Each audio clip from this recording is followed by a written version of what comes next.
July 3, 2018, isa na namang pananambang sa isang alkalde ang nakuna ng video. Sa videong ito, nakuha bandang alas 4:30 ng hapon.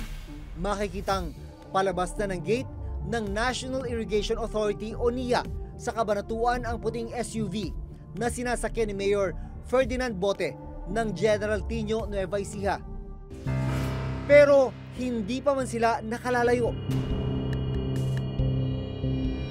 Tinambangan ng 3 gunman sakay ng isang motorsiklo ang sasakyan ng alkalde. Ang mga hitman, mabilis ring tumakas. Tumagal lang ang pamamaril kay Mayor Bote ng halos 5 segundo.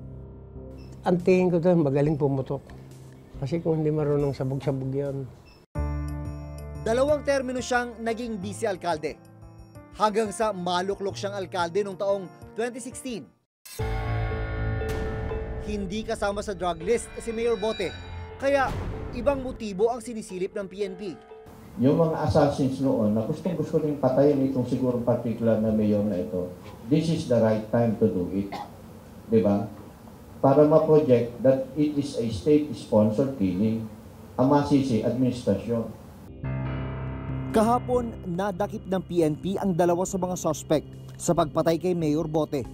We know the details of how far have they gone, but we are not at the liberty to at this time to talk about it. It may compromise the investigation.